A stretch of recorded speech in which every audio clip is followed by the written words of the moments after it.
It is such a pleasure to meet you, Oral, as we celebrate 20 years of the Good Neighbor Awards. As a realtor, you help people find their place in the world. But as a good neighbor, you also make the world a better place. I think I speak for Heidi that we're so inspired by this, both of our companies. Nate, I could not agree more. It's an honor to support realtors like all of you who are doing such amazing work in your communities. And Oral, for the work you've done, and as a community, in the community as a good neighbor. You had said once to a group of first grade students, "Stay in school and I will pay for you to go to college." What an amazing gesture that was.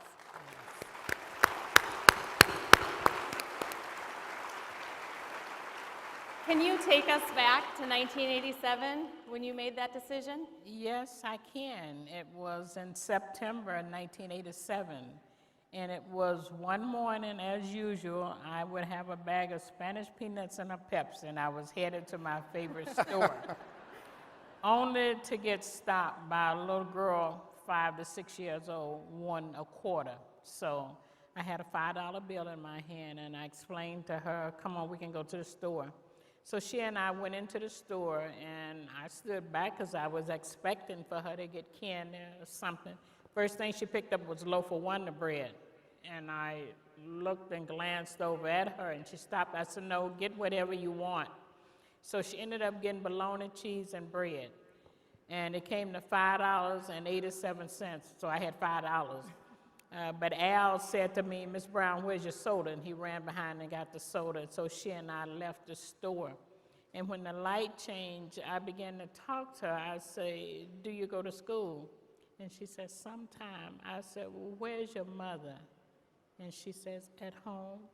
And so the light changed, and she went down the street, and I went back to the office. I guess you couldn't forget that little girl. You know what? I didn't. I searched and I searched, even had one of the TV stations, Channel 7, went for days and months. We was trying to find her, so back then we had telephone directories. So I got a telephone book, and I looked up Brookfield Elementary School, and I called the principal and told her what had happened. So she invited me to come to the school, and I went. And when I went into school, I told her what had happened, so she stated she had 2 first grade classes and that I could go and see which one she was in. So I went to the first class, she was not there, and I went to the second class. And of course, she was not there. And at that point, I had said to her, "You know, may I adopt a class?" And she looked at me and said, "Lady, who are you?" You know? I think back over the years, and I think I wanted to adopt a class just so I could be there when she came back to school. But unfortunately, she never came back to school. And so the principal allowed me to adopt a class, and she said, "What are you going to do?" And I said, "I'll get them $10,000 a year so that I have money to put them through college." Wow. She looked at me, and I looked back at her. When they gave me the commitment to adopt the kids, I'm saying to myself, "Okay, young lady, I'm in my car, I cannot drive, because here I have made a commitment to give away $10,000. I'm only making $45,000, and being a child, grew up in the South, we had to pay tithes. So there was another $4,500, so I ended up about $29,000 and some odd dollars. Woo!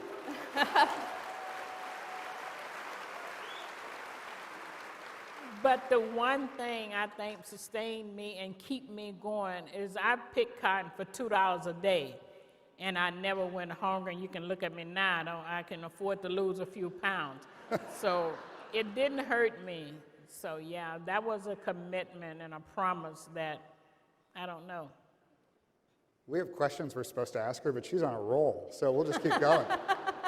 That is such a huge commitment and such an amazing thing that you did, you know, many decades ago. You were working as a realtor, you had kids of your own. What did people think about this promise? You know, first of all, my daughter felt that no one had done anything for us, so she didn't speak to me for almost a year. Wow. But when you make a promise or when you're commissioned to do something, and I felt that this was something that God wanted me to do. And there's a lots of people I'll turn my back on, but not God. So it was my babies and me. And so it was us.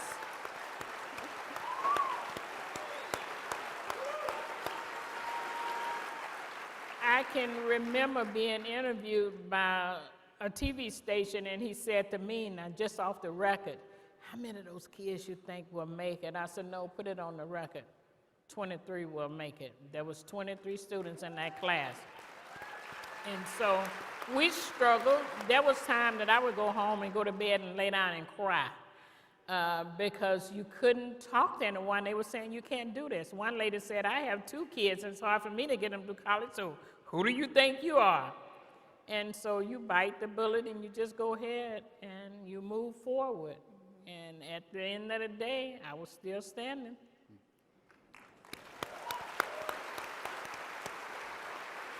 At that time, statistically, 3 out of 4 students that started as freshmen in high school in your local area did not graduate. But in 1999, 19 of your kids graduated from high school, and you paid for their college. Yes, I did. Yes.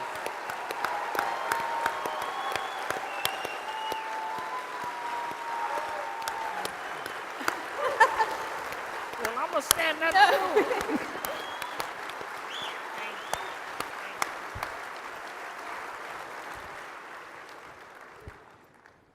What was that like for you? You know, it was literally the greatest day of my life. And not so much for me, but to know that these kids would have a shot at life. And I don't have to worry about them on the corner or selling drugs because they have what they need in education.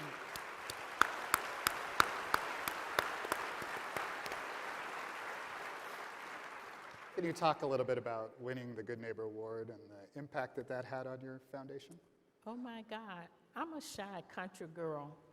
And so Wait a second. to win that award, it was like the media took over. I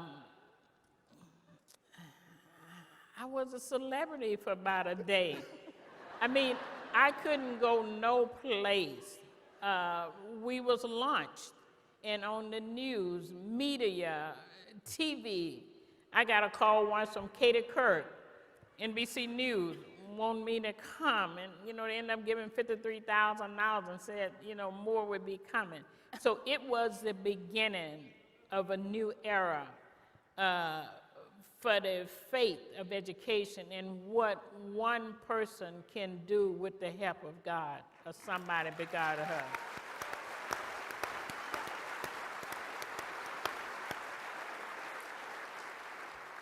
What advice can you give to any of us here who want to make a difference in our community but are afraid to start? Number one, just do it. Do it. Whatever it may be it education, homeless, reinforcement, whatever you have a passion about, that's what you should do, not what no one else has. Because see, your passion and your will is yours. No one will see your vision. They won't see it. It's yours, and it's given to you. So you do it. And will it be hard? Absolutely. Life is hard. But if it's something that you want to do it, and I guarantee you, you will be successful at it.